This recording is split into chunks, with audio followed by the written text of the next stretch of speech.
Hey Manning here. Welcome to Dome Theory, new edition. As we get into March here, my birthday month, Dan and Lindo, welcome in. We're gonna have a less explicit show this time around. Apologies to everyone's ears. Obas harmed last time.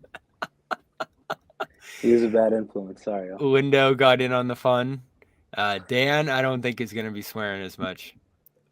I'm here to cool things down. So we don't football anymore. Basketball is just kind of charging along to the finish line. Dan's Knicks are pretty beat up. Luckily, Brunson avoided injury. Lindo's wearing the Knicks hat, but he's Lakers all the way, and he's just trying to hang in there wherever it goes. I like that Russell's playing well, though. And all of a sudden, we got a panic button loss for the Celtics again after 11 straight wins.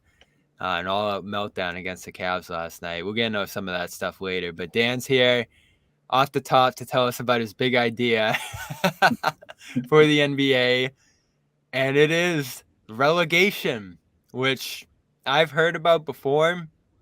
I don't agree with. I don't think Lindo agrees with it either, but we're going to hear it out because we have some rubbish teams this year. We got the Pistons going for the all-time worst season, so they'd be right in line for that relegation after a bunch of bad seasons. Wizards, I think, prime for relegation. Would you really want Spurs and Wembanyama, though, potentially going for relegation, Dan? Well, the truth is the Spurs wouldn't be in my hypothetical scenario because they have 13 wins. So, yes, tell us the scenario. Yes, and I just want to point out the Wizards, they're the same record as the Pistons right now. They've lost 16 straight. We thought we saw the worst with the Pistons, but we might see the Wizards break that record in the same season. And, these are fan bases. I mean, the Pistons have a history. They have a fan base. The Wizards, they have some history, but fans are paying to see players compete. Fans are paying to see their teams compete, and we're just not seeing that. 9 and whatever is not something that the NBA should be putting out there, should be confident putting out there. And we need to have some sort of consequence for letting teams lose 28 games in a row, lose 16 games in a row. They're just giving away games. And I think we have to look at relegation. Right now, you can make the case the Pistons and Wizards are a bad team, but are they that bad to be losing 28 games? It comes with incentives. If these players know if we don't start winning games, we may actually be in the G League. We may not even be able to compete against the best players. We may actually lose contract incentives if we don't play well. I mean, I think that's what we have to consider. So what I'm proposing, similar to the European soccer model and other leagues, is the bottom 2 teams, based on standings, get relegated. And where do they get relegated to? That's the real question. And what I'm proposing would cause a whole remake transformation of the G League. Right now, every NBA team has a G League affiliate. So we'd have to do some consolidation. But I think, one, from a competition perspective, it incentivizes teams. Even if you don't have the best team, you're not going to compete for a championship or for a playoff spot. You still don't want to be one of the bottom 2 teams. So we're not going to see teams giving away games. But also what it does is it broadens the NBA to other markets. You look at states like Idaho, states like Wyoming, North Dakota, South Dakota. Mexico City. You have states, you have cities that could use a basketball team. You could tap into these markets. I mean, Indiana is a great basketball state, but I mean, I don't know much. Maybe I don't know much about Indiana, but I feel like they don't have all that much else going on. But basketball is able to thrive there in that state. So when you look at other states that often get overlooked as it's a flyover state, basketball could thrive there. And I think we got G League affiliates. We have the Miami Heat's affiliate. Where are they? Out in North Dakota. They got teams sending them basically to Serbia to go train and get the Heat culture.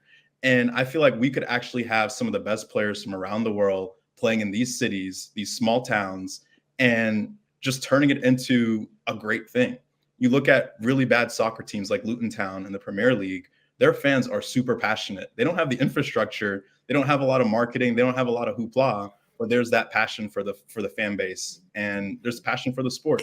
So I think you give those teams down in that G League the opportunity, if you win the league, to be promoted to the NBA. And I think that incentivizes guys to come play in the NBA. It incentivizes NBA players and coaches and organizations to not stack picks like Sam Presti in Oklahoma City, but to actually use their picks, to actually trade those picks to get talent, because you don't want to end up at the bottom of the league or in the G League. So that's my proposition.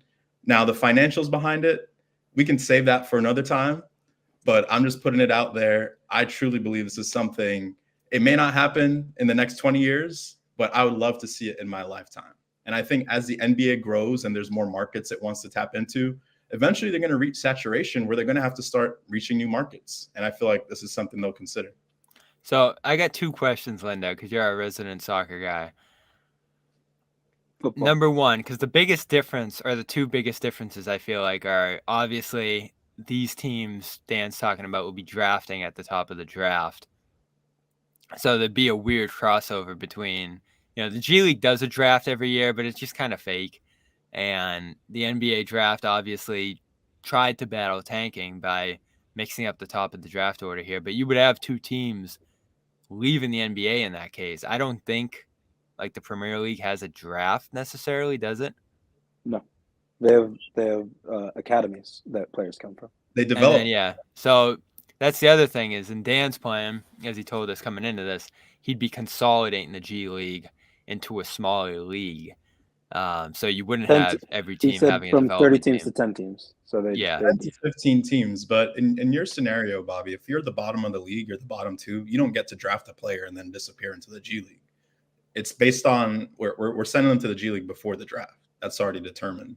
So the teams coming up would pick at the top of the draft? Yes. Interesting. And that would give them a chance to actually build a contender. It's not like they're just up there for one time. Now they get to have a big time player where, I mean, Wembanyama, you could say he's on a relegation team right now. I mean, they're not that bad, but it's Wembanyama and a bunch of 2K default players, essentially. And you could have had that with the Fort Wayne Mad Ants. And then some coach. They moved to Indiana, by the way. Or Indiana Mad Indianapolis. Some coach on the bench like Mark Jackson right now doing nothing. He's like, oh, they just drafted that guy. Maybe I can revitalize my coaching career. You got executives coming in. So you could make something happen if you give these teams that opportunity. And then you also have G League of Night right now, which I don't know what you would do with that whole program, but again, conversation for another day. The first place team in the G League right now, or the 2 best teams, are your Dakota team, Sioux Falls, and Delaware. So the 87ers or whatever. Yeah, Blue Coats now.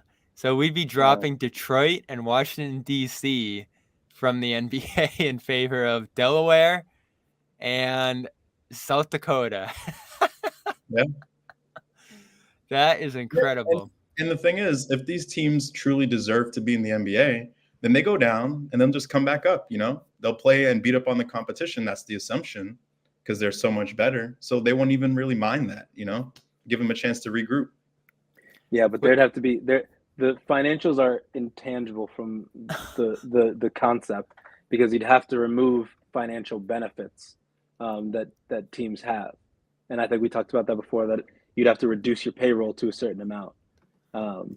In the same way that in football, you'd have to, the earnings that you get from winning the championship significantly less, or getting promoted are significantly less than you would even as the worst team in the Premier League.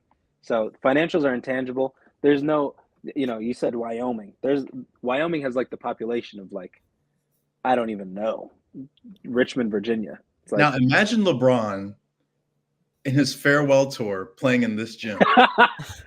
Yeah, it would look like a fucking pro-am game. Sorry, he would sell like it a pro-am game.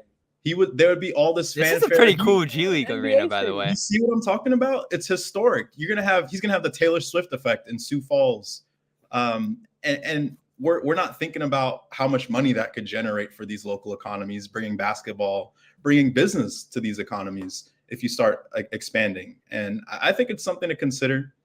I think, again, it may not happen in the next 20, 30 years, but as the NBA grows, you're going to reach a saturation point. And they're going to be these states, these cities that you look at. Boise in Idaho, they have a great sport culture. They have a great city. The state as a whole, many people may not want to go there, but you throw LeBron there or Wemby at the end of his farewell tour, he's torn through Fargo, he's torn through Boise. Everyone's going to come out. You're going to have people from Canada coming out. You're going to have people from all other countries coming in. And I mean, it's just something that country music tour. It's just something that I think the NBA will consider as this business model grows. We're going to have $100 million players pretty soon. You're going to have to pay for that somehow. And the people of Sioux Falls are going to say, let's spend our budget subsidizing this NBA player. No, it'll be the TV dollars that come into these communities and ad dollars and more international attention when you have players from countries playing in Spain and Israel and other parts of the world where they never had a chance to be in the NBA, but now there's a spot on the Delaware, whatever they are. There's a spot for them now. They won't play for $50K to move to Delaware. I mean, the money is just indisputable. Yeah, and my point always has been, my number one thing is all of the fanfare, it doesn't matter. Because when you're talking about like Luton Town and stuff, those are established teams for like decades to hundreds of years, 100 years. Well, you got to start somewhere. Players, like fans will not support a team. In America, we're talking about Americans on this subject. American fans will not support a team if they're not good. The fanfare will die quickly. I think it depends what the fanfare is built on. And this is the novelty of, we get to watch the best basketball players in the world play in our small town. And if you win a game, you're happy. But the expectation isn't you're not going to get a bunch of scrubs and you're just going to start winning. We're just here and we're happy to have a team. And by having a team, they get a chance to get more players. You get to develop talent and you get to win. In that time that they're developing, ideally you would need the fans to just decide, okay, we're not going to be good and we'll pay. No. In reality, fans will say, we're not going to be good. I'll come back if they get to be good. But for now, I won't. We're forgetting that all these G League teams aren't playing against the NBA. It'll be a couple every year that get a chance. But the rest of them, they're competing against players of their caliber. We look at how big college sports is, Kentucky, Duke, UNC. Most of those teams, they would probably end up, if you copy paste them in the NBA, they would be not good. And we're talking about bringing in guys of the same caliber that are competing against each other. So there's competition. There's incentive to win because you get to go to the NBA. So there's excitement around it. Now, when you get to the NBA and you're smoked around, tossed around, I mean, that sucks. But now all of a sudden you're watching the best players in the NBA play in your city. And that means something. I feel like the difficult part is that we're just getting to the point over the last 2 years here where you start to recognize your G League team as like this guy, and that, like, there's your starting lineup, that's your team. But so much of that is because those guys are either your two-way guys with that NBA team, so they're kind of part of the NBA team, or like assignees. Like the main Celtics have 3 two-way guys and then an assignee. So it's basically 4 Boston Celtics players comprising like the lineup and like the star power of that team. And that's like a team that actually uses its G League like at a high level. So yeah, you're gonna consolidate it. I don't know, where do you put the development then for teams that lose? You'd have to take that back into your main organization. Yeah. So you'd be doing that on the side. They'd become, if you're copying football, they would become your reserve team. Yeah. So every team would have a reserve team effectively. And how many of these guys are really playing anyway?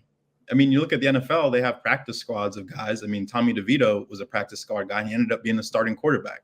So you could have a little practice team and you actually have coaches who develop rather than sending them to. So that's what the G League is right now.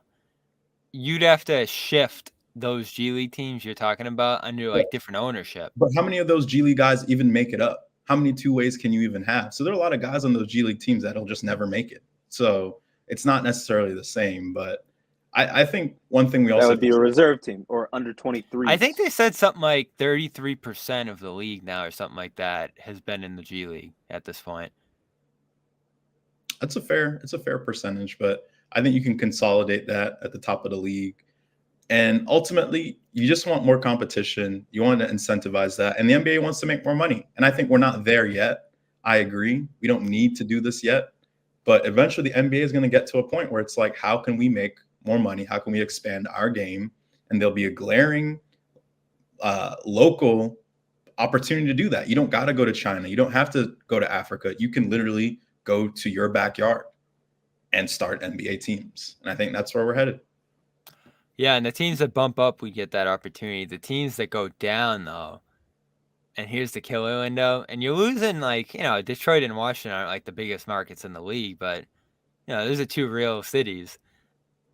Those Mhm. teams are going to lose everybody who has the opportunity to leave right away as That's they what get happens in relegated. football. Yeah.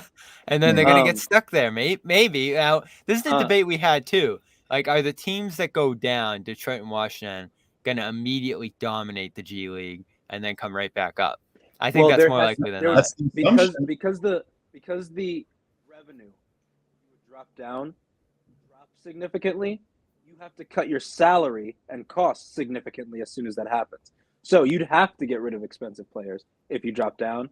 So some of that would kind of work itself out a little bit. But because like whatever per team revenue is in the NBA, like as a base, that would probably be cut like in half. So think of if minimum salary is 130 million, you'd have to turn 130 into like 70, like 65. That'd be tough So in basketball too. I know. So it's just really really complicated, and I don't know why Dan didn't just go like we'll bring a team to St. Louis and Nashville and I don't know Albuquerque. How did it go straight and bring a team back to Seattle? How does it that we're putting teams in Idaho, Because Wyoming? it doesn't incent. It's the two things I want to accomplish: incentivizing competition and expanding the NBA market. And just adding those teams doesn't necessarily, it doesn't incentivize competition because those teams can tank just as any other team, and it doesn't really expand to new markets. So what teams are we taking here? Let's roll through them real quick. We got Delaware's probably out, right? Don't repeat any teams, by the way. Any teams that are in a market, so like Westchester Knicks or Long Island, that's like don't include those. All The right, ones so that are in strange locations. we got Delaware. They're probably out, right? Well, we might have to just do the 10 teams that are in other locations, but let's leave Delaware out for now. Are we going to include Birmingham, Alabama? Yes, we are. All right, they're in. Mhm. Are we going to include? I'm only laughing because he was sure of it. He was like, "Oh yeah, no." He's already done the Birmingham- list. The Birmingham MLKs. Are we going to include Grand Rapids, Michigan? I so. believe. I think so. Greensboro, North Carolina. Yep. Basketball State. Sioux Falls. I know you're really excited about Sioux Falls. Mm-hmm. Rio Grande. Yeah. Mexico City. I think so. Rio Grande and Mexico City. Maybe it's a stretch, but we can make it work. Austin. Nah. Not what? You got the Mavs and you got the Rockets and you got the Spurs, so they don't need another Texas team. We're running out of cities here. Iowa, wherever Iowa. For sure. And we need two more. So let's go back to Delaware is in now, I believe. Mm-hmm. And I think we What only about Vancouver? There's no Vancouver currently. I thought you were expanding to new markets. Now you're going back to the old ones. I already said Seattle and stuff. Forget Vancouver. Okay. What about I'm trying to think of other cities. I think our last one would be it'd have to be Austin. I'm not liking Austin. What if we had an Albuquerque team? Yeah, I like Albuquerque. I'm just saying I'm going off the G League teams we have now. It just sounds like they need a basketball team. Now there's some that are close, like I don't think we're gonna do Maine. They're out. Stockton, California, wherever the hell that is. Close enough to Sacramento. I think that's the Bay. Santa Cruz, same thing. And then you have a ton of teams that are in the same city as their team now. Mm. You got College Park, Long Island, Westchester, as Lindo mentioned. I think you get a Long Island team. Because the thing about a lot of New York sports, Dan's from Long Island, viewer. Long Island just has to like jump onto one of those sports. But you don't root for the Long Island hockey team. Well, I mean, they're not really they are the Islanders, but they're not my team. And I think they need more teams like that represent Long Island. So you cannot root for them? I mean, it's a personal opinion, I was never really Everyone on Long Island roots for the Nets, don't they? Knicks, don't they? For sure. Yeah. So that's the other problem here. Is you're gonna have But if you to. made a Long Island team or you tapped into the Long Island culture, whatever that may They be, have one. The Long Island Nets. They got them now. What do yeah, those attendance records look like? they're basically they're affiliated with Brooklyn, affiliated with Jersey. You need a And the long. Nets are struggling enough. Yeah, exactly. That means you should check them out because those guys will probably be playing in the league soon.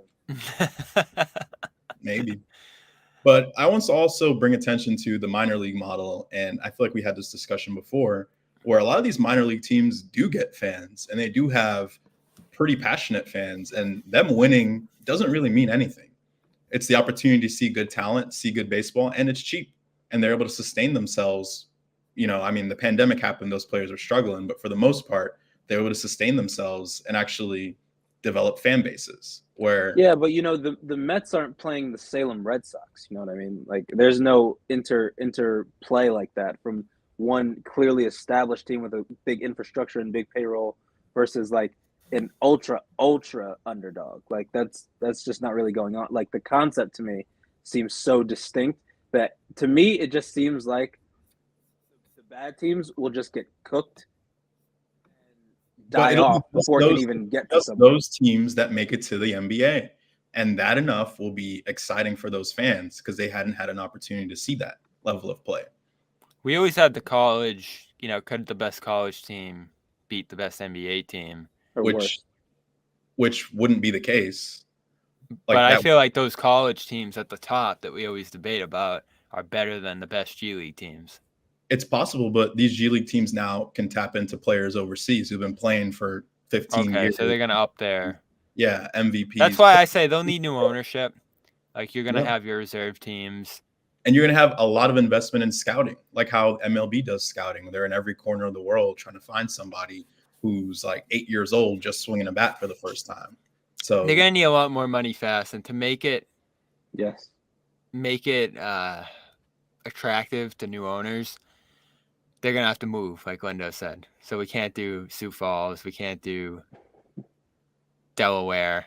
They have to be in a place where the money at a starting point, even if we won't make money for a while, where the starting point is establishing somewhere. That's why I think of, Idaho. I just don't see it. Or Wyoming. Wyoming has, once again, the population of a mid-sized city, the whole state. So it's like.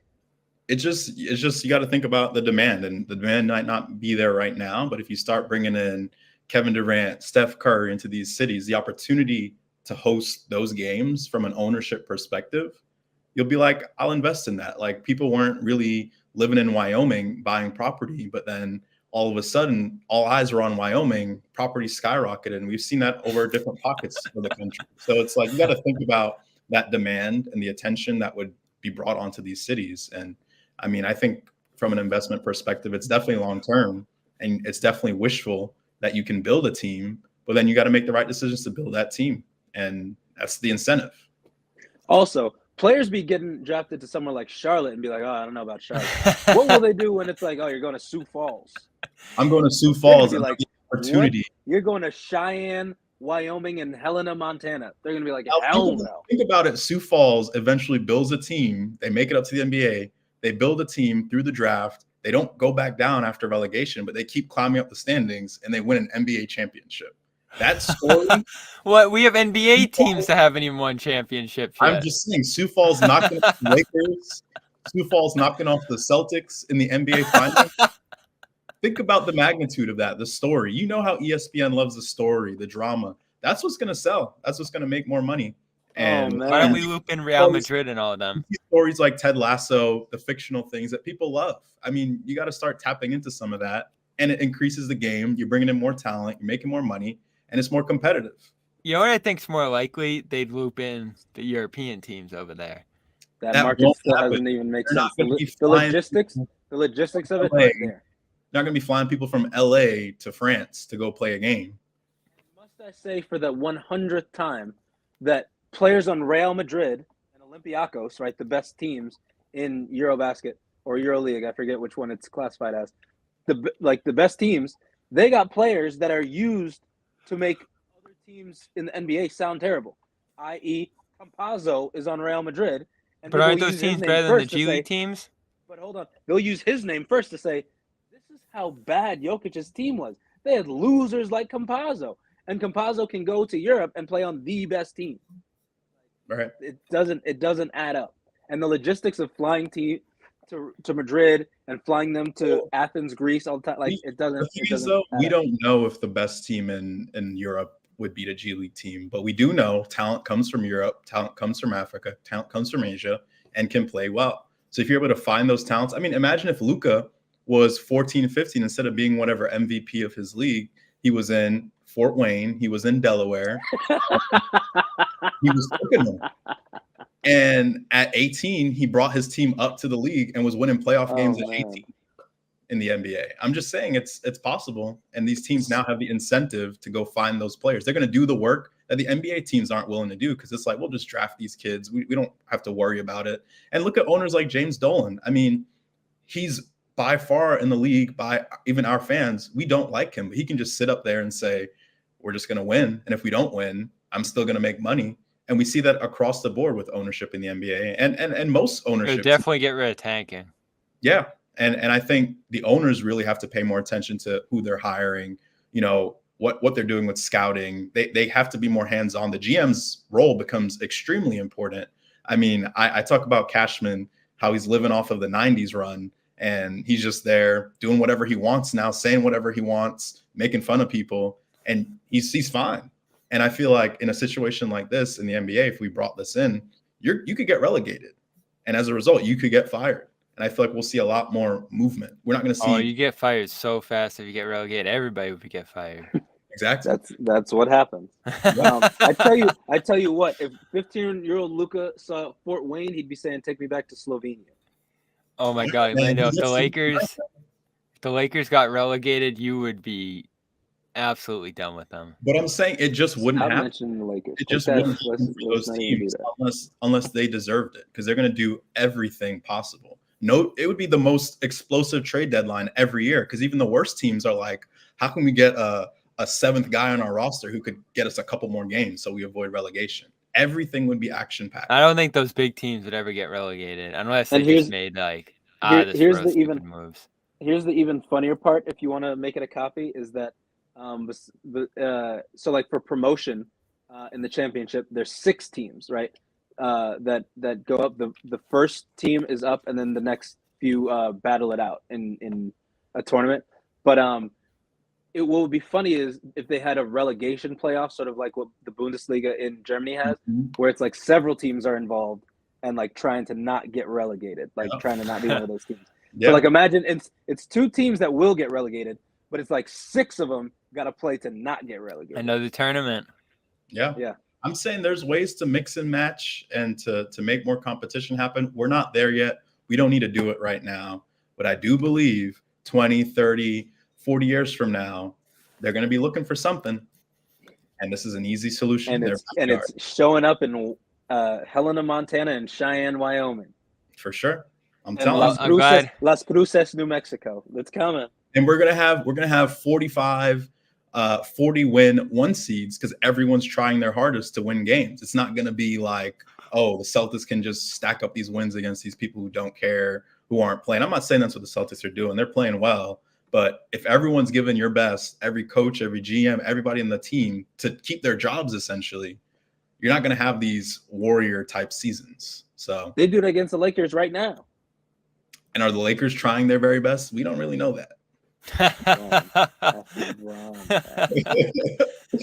All right. Well, we're glad Dan brought this to the table because there's not a whole lot else going on. We're gonna let you go, Dan, and Lindo and I are gonna wrap this up here with a little NBA talk. Testing my skills on Prize Picks this season is the most exciting way to play daily fantasy sports. If you have the skills, you can turn $10 into $1,000 with just a few taps. Use the code CLNS for the first deposit match up to $100. Pick more, pick less. It's that easy.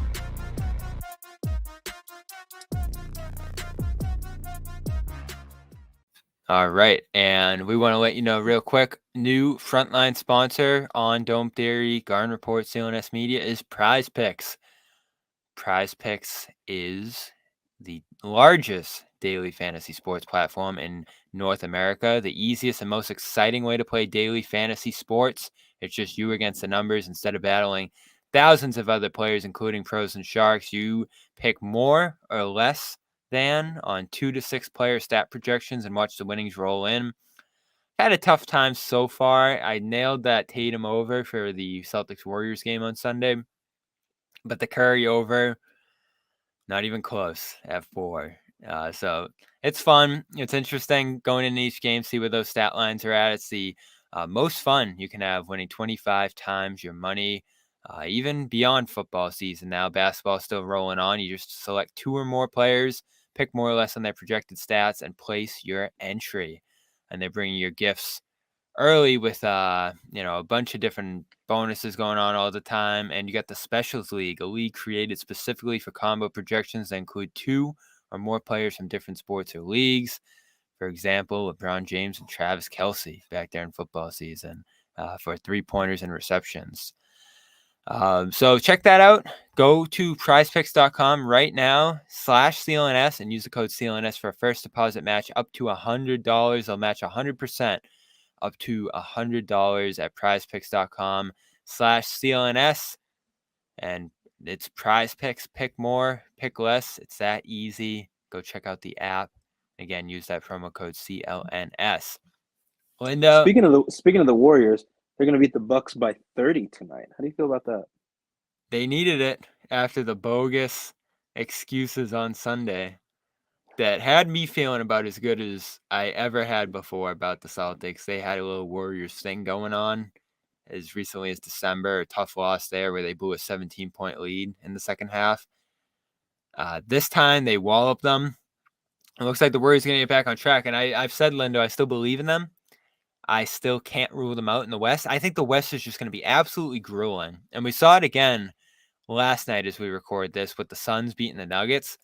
I know we all kind of look at the Nuggets as this favorite, forced to repeat, best player in the league. That's always a big, advantage over your competition in any given series. But if the playoffs started today, it'd be Nuggets Suns. And that's 6-7 games right there, isn't it? Yeah. It's funny because, the Suns won the other night, and I just remember I didn't get to watch. I just saw the score at the end, and I remembered they didn't have Devin Booker, and they still put up a win. And the Nuggets collapsed late. It was a bad collapse. They now should have tell had me, it. now tell me how you believe in the Warriors. You love Doc, Steph, you love Giannis. This team is in. Are they in second or third? And you don't believe in the Bucks. How do you match those up? I think when the time comes and the Warriors get healthy, again, they were missing some other guys, Wiggins among them, in that Celtics game. When they get healthy, they've won 7 of 10. Their young guys are starting to figure out just enough. Like Kuminga looks pretty good. Moody's giving them some minutes finally. And tonight, let's see what their stat lines are looking like. 29 for Curry, 20 for Kuminga. You got Clay off the bench, who's, maybe found himself a little bit. I like some of their young guys like Trace Jackson Davis. And I like Chris Paul, even though he really can't score anymore, which is concerning. But they have guys, and they have the core, and they have the system, they have the coach. Now, I'm a little concerned because last year they couldn't go out and beat the Lakers. And that's really not one of the more daunting opponents in the West. The Lakers turned into, I don't even know. If you remember last year, LeBron gave up on the season, and then the Lakers started winning. So he said, actually, guys, I'm back. That gave him a little second win. But I don't know. I'm not saying they're going to win the West. I'm not even saying they go in the West Finals. But right now, what would the Warriors be facing if they're the 10 seed, right? So they'd have to win that play-in twice and then be 8. So they'd play the Timberwolves round 1. I know you're a big Timberwolves believer. Are you taking the Warriors or Timberwolves? It's not even necessarily that. What I have said is that why are they undeserving of the respect of being a 1 seed? I mean, yes, we saw what the Lakers did from the play-in. Yes, the Warriors can beat a team like how they beat the Kings last year, right, as the underdog. We get that. And KD, he's on and off, and the Suns aren't that high. They're like 6, something like that. Yes, the Nuggets are losing some games, so they're not up there. But it's like, I get that the big name stars, they are not there in the 1 seed. And unless you put Shea there, they're not in the 2 seed either, right? As they keep switching back and forth. But why are the Timberwolves and the Thunder just undeserving of the respect of saying, hey, they have some expectation? Shouldn't they be trying to, at this point, say, give us some expectation? We're succeeding. Over the course of a season, we're putting it together. The Timberwolves, I mean, their offense is concerning. It's not that great. It's right in the middle of the pack. But their defense is several points better than, at least it was in recent history, several points better than the second best defense. I think they were like 2 points better than the second best defense. They get no love as a team that seemingly has put together a very well-rounded team, rounded offense, good scoring off the bench as well, and productivity. They got the Twin Towers. I don't get why they don't deserve the respect of that. I guess I can understand OKC because they're younger, but it's like Minnesota has some veterans there. They have Conley, they have Cat, they have Rudy, and obviously the new face star is Ant. But they've got why don't they deserve the respect to say, "Hey, we expect you to try and do something this year"? Why is it just we know you're going to lose, go have fun? Because they're in the stronger conference, and the East was better last year. I feel like the Heat knock off the Bucks, and you looked at the Bucks as the 1 seed last year and thought they were going to do something. I know they had the injury, but they lose round 1. And then the West, the Grizzlies go out, and again, injuries involved there too, but they lose round 1 as well. Kings too is the 3 seed. So you had 3 of the top 6 seeds in each conference losing round 1. You go back to 2022, the Heat make these finals, but don't make the finals as the 1 seed. The Bucks go down round 2 as the 3 seed. And I believe the Grizzlies snuck past the Wolves that year, but they lost to the Warriors in round 2. So the Warriors snuck through as the 3 seed. The Suns, I want to say, lost in the second round as the 1 seed that year. So these top seeds don't guarantee you're going to move on. And it's usually one of the top 4 that's going to make the finals, but it's not necessarily the 1 or the 2. And I think if you look at the West right now, I mean, the Nuggets are right there. They're a game back of 1. But if you're going to rank the teams most likely to make the finals out of the West right now, it's the 3 seed Nuggets, it's the 4 seed Clippers, and then maybe you start to rank the Thunder and Timberwolves in there. But that could mean a second round exit for one of those 2. Hell, they could lose in the first round the way the West is looking. Kings, Thunder. Who do you assume will be the teams in the play-in? Do you think it'll line up how it is right now? Kings, Mavs. I think we're Warriors, starting to Lakers? see the teams that are in that 10. So Warriors are in as 10, Jazz are out. You have a 5.5 game difference there. And then in the East, you have the Nets starting to really fall behind the Hawks. But I'm saying right now in the West, would you say the 7, 8, 9, 10? You think that's going to be about right? So out of those 4, who do you think it's Warriors, Lakers? Do they have to play each other first? 9, 10? Yeah, so that team goes home, and then 7, 8 gets a second chance if they lose. Okay, so which 2 out of those 4 do you think make it on? If I it was would set up pick, as it is today. As it's set up now. That's a tough pair of matchups there.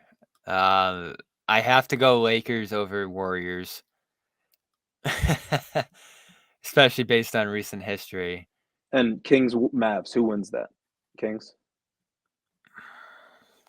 I think Mavs take it. You think the Mavs beat the Kings? Yeah. Would the Lakers beat the Kings?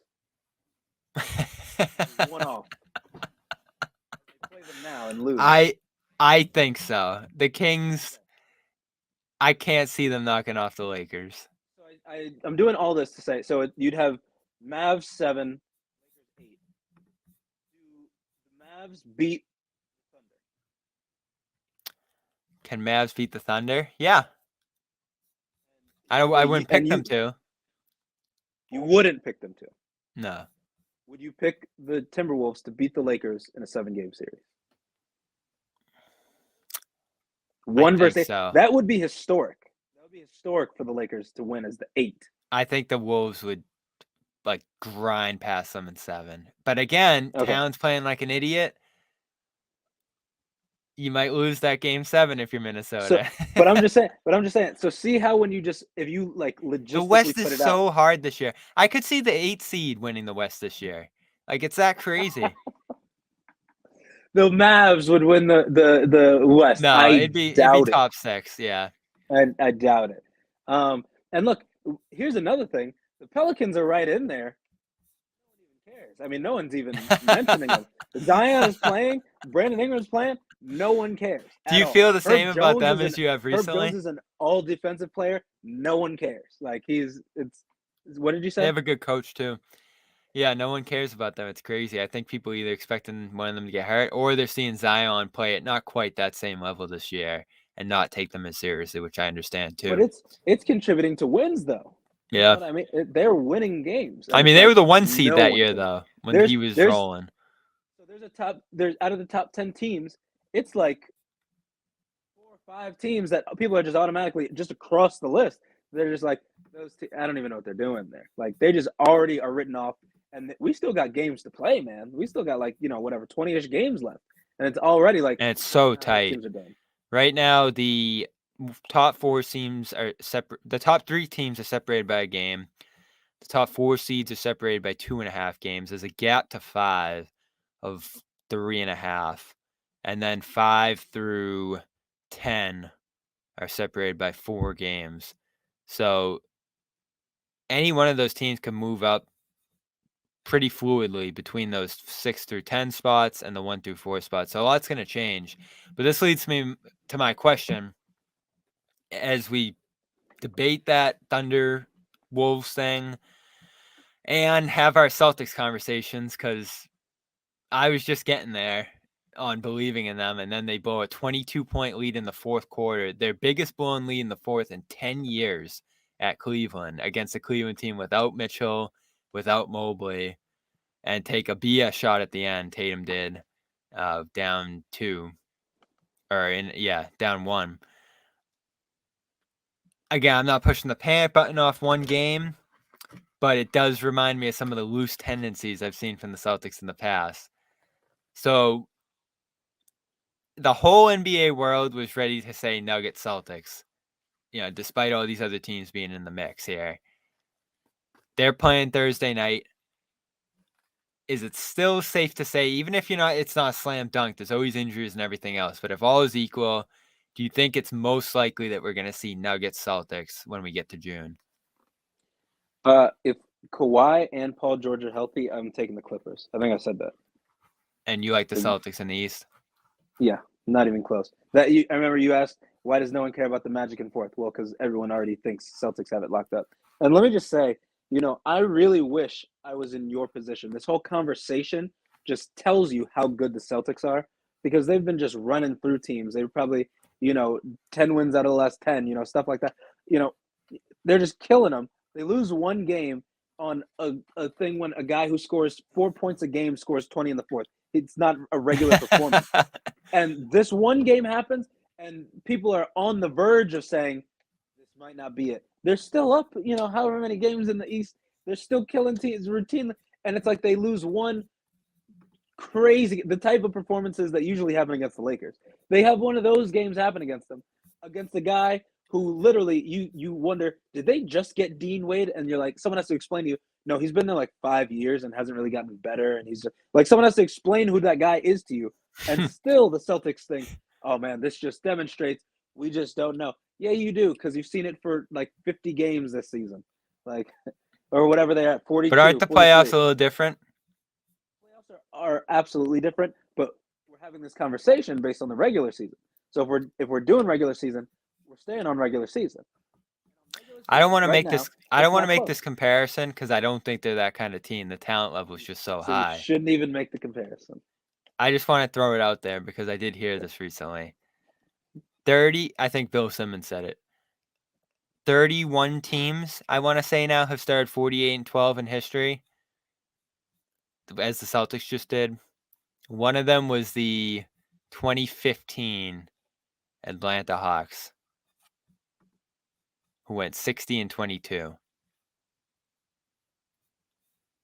Okay. Do you remember what happened to them?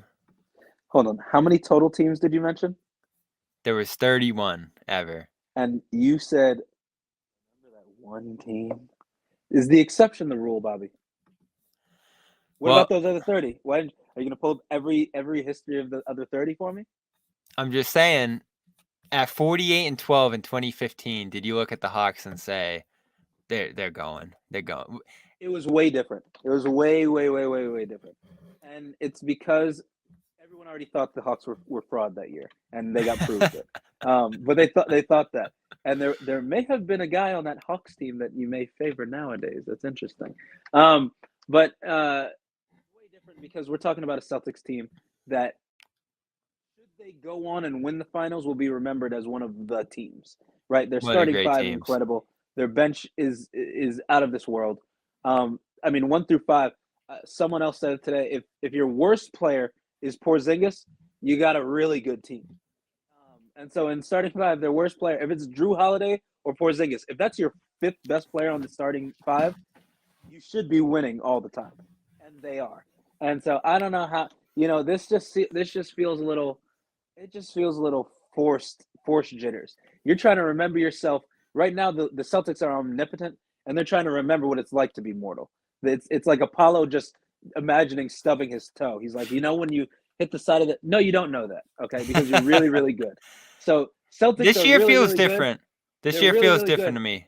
And Celtics fans are trying to figure out a way. Oh no, because we're not that good anymore. I miss when fans used to say, "Our team is so good, we will kill your team." And you check out the team they got, and the team was ass. They sucked. Now the Celtics. I used to do that in the Isaiah years. The team now is utterly dominant, and fans are finding ways to say, we have this issue and this issue, and we don't know about the coach, and we don't know about Jason in crunch time. And meanwhile, they're winning like 9 games in a row, and they have all these concerns. These concerns are at the moment. If we're discussing play now, they're invisible. It's fairy dust. If you want to talk about how those results transform into the playoffs and Joe's impact there, okay. But you can't use this year to explain that. If you're just talking in general, sure. But you can't use them being the obviously best team in the league, obvious best 5 with an incredible bench out there. You can't use this year and the success that they've had and say, well, remember they lost last year.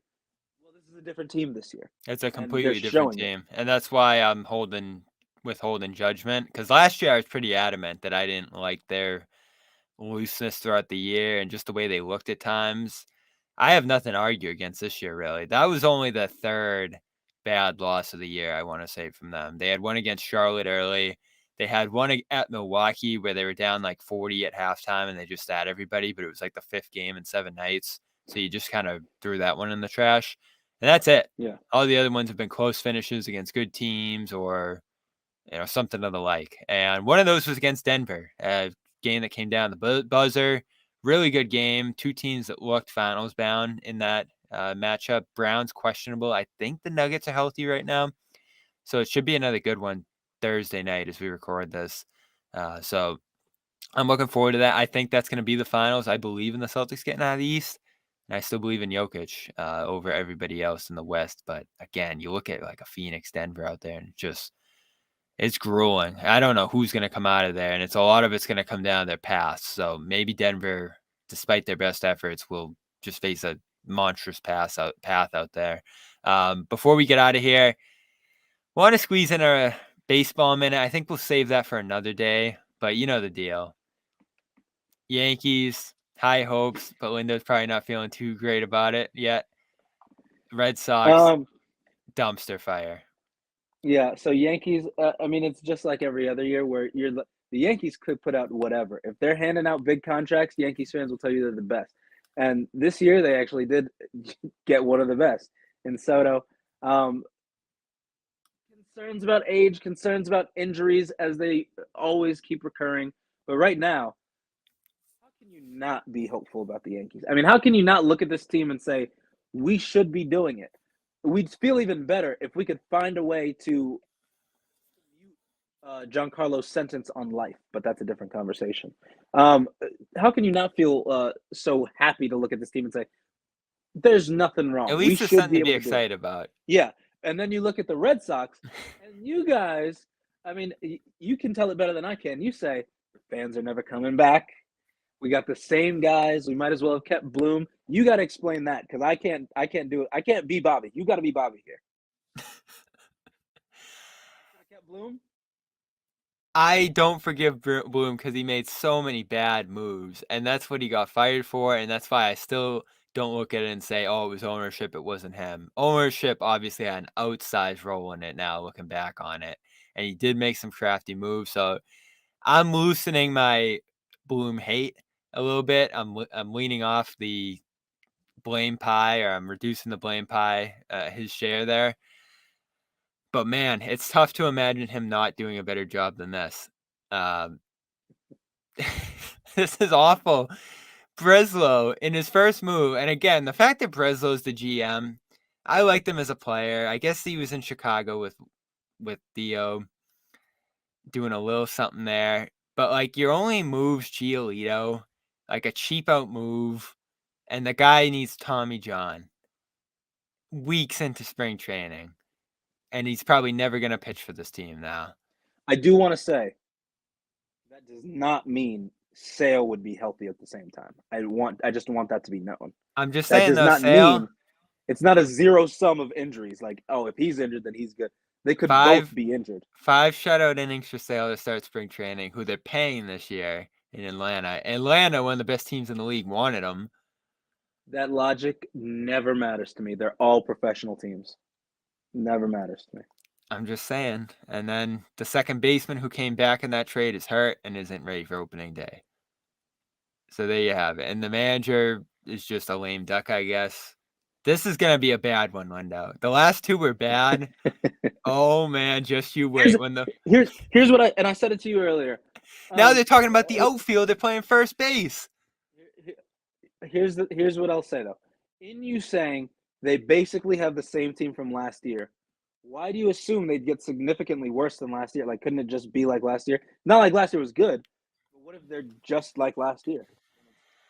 I mean, just like last year is pretty bad, and it'd be tough to like distinguish. I guess the fact would be there wouldn't be like a good month or two, which they've had the last couple of years that have made me be a little hopeful in those spots. How can But you man, predict if it's a good month or a bad month? How can you predict a month? well, that's that showed what those teams were capable of if they maybe patched up their holes. Similar to this one, like maybe you go and get a pitcher or two, which they were seemingly going to do this offseason, but didn't. This would be looking like a competitive team because they have a decent lineup. But when you consider the fielding not getting better here and the pitching getting much worse, oh man, it could be ugly. I mean, their rotation right now is Pivetta, Bayo, Houck, Crawford, and Whitlock, who's a reliever. Look, man, I'm not telling you to believe in it, but I do find we talk about it every day, right? It's dire. We're talking about it every day, and it's like, man, I mean, at what point do you just say, is Liverpool not spending like this? Like, are they like tightening the belt this much there too? You don't want to ask Liverpool fans about what FSG looks like. The money is spent, but not in a way to compete with the best person. So like imagine I think that's where the Red Sox are at. Imagine everyone was at 0 and the Red Sox went out and bought 3 good players. And it's like, yeah, that's really good. They got 3 good players. And then and the Red Sox, imagine they're the second best team. And then imagine the best team went out and bought 7 good players. Like the Dodgers did. Yeah, that's Liverpool. So it's like FSG spends money, but in order to spend money, they have to get money back, and they never compete fully with their rivals. That's like this Montgomery thing right now. Like, we're going to go get Montgomery only if we can dump Jansen and not pay a cent for him. And I'm not even going to be that excited if that happens. And so that's why FSG is so hated, and FSG wins, right? They find a way to win, and they do it, but they always find a way right after they win to just pull right back. They are as cheap as it gets. Money. Yeah. And they are charging. John Henry doesn't care. And they are charging at both arenas, I'm sure, the absolute top prices you can imagine. So they tried to raise season ticket prices at Anfield a couple years ago, and Liverpool fans were like, absolutely not. And so they had to recall it, and they had to be like, actually, just kidding. We'll take it back down, right?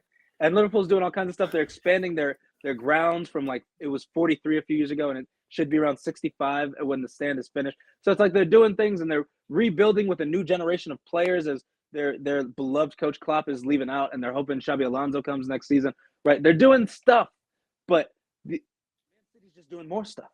So it's like, yes, you're doing things, but they're doing better things.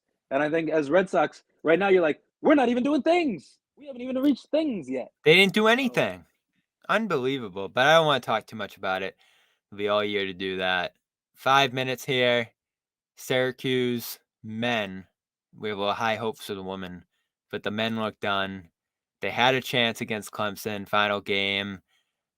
It was going to be interesting one way or another. You get back at Gerard for the big game he had at the Dome, or Gerard gets another round of revenge, and this guy who none of us loved, who we frankly thought wasn't good at Syracuse. That's the wrong framing. He was good, but he'd score 20 a game, or not literally. He'd score 17 a game, and he'd score 17 points in the first half, and then score none in the second half, and play no defense. And defense, yeah. So I mean, I think that worked out to being a bad player in the end. He had some good games. There was a Miami one. I remember he let a big comeback in. You could probably count a few of them. That tournament run, he was solid too, I want to say, in 2021. But Buddy was the guy we're focusing on. Right. So when we had a main shooter, he was behind. And then when he was the main shooter, we were like, send this guy to South Carolina. So, yeah, and I don't think any of us were like, oh man, they lost Gerard. No. For him to come out and unload, I think he went 5 of 6 from 3 in the return to the Dome. And it's funny that we had like a return revenge game in college. You don't really see that. Yeah. For him to do it again in round 2 and effectively knock Syracuse out of tournament contention. Yeah. That's a great story, but man, does it hurt. Look, I said before the game, Red did so much more than I thought he would. On regular season alone, best regular season for Syracuse in 10 years. Still finished above 500 in ACC play in his first year. He shot 8 for 12 from 3. Yeah, not too many great wins, but not too many bad losses either. I mean, he had a steady team. He had disciplinary issues with Judah Mintz. He figured him out. He had disciplinary issues with Benny Williams. He said, you go do your own thing, not around here, right? So he showed leadership already. He developed his own little thing. 20 wins, develops his own thing of mixing man and zone, some of the new with some of the old. A team that from the start, right, we said when Jesse wasn't coming back, we said, these guys suck, praying Judah would come because we're like, if Judah's not there, we're not going to have a team, right? And so he did it with a team that we didn't think was good. He got the best out of him, turned Kadir Copeland into a true utility player. Judah Mintz, Malik Brown, a legitimately Malik Brown, great Chris center. Bell, a real 3 threat, and they've got a 5-star coming out of IMG next year. So all credit to Red. Season's not over, right? Anything could happen. We don't know, but credit to Red as it stands because when it started, I just didn't know. It seemed like the right move, right? Instead of like the best move. It's just the guy's already there. He knows stuff. He's been around. Let's keep him.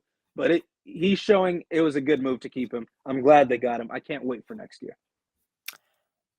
Yeah, and who knows? Usually when we're like, oh, they're done, they come around and do something unexpected in the tournament. Now that they're a lower seed, now they're going to start earlier. They're going to get a win, right? They're going to get 1 win. They'll need at least 2 more to even it matter. But the season's not over yet. But I'm saying, as of right now, if they do lose next game, this is a positive season. This is better than we thought it would. If the season started and you say they're going to be over 500 in ACC play, they're going to have the best win total in the regular season in 10 years, would you take that? You would have said, absolutely. I believe I would have. And I've enjoyed it, generally. There's been a few frustrating losses, but nothing like earth-shattering. And we had those in recent years, Bryant and all the rest. BC was frustrating, and I said, at least we have BC victories in our back pocket still, and you can't count on that quite anymore either, which stinks, but on the whole, you're right. You couldn't have expected much better from a first season, given everything that happened. I'm just bummed that Judah is that guy and showed it again. and he's Never not going to get touched that the chance to NCAA play in tournament. March. Yeah. Yeah. Just kind of like Sean Tucker. Like, he was that guy, and they did nothing with his tenure.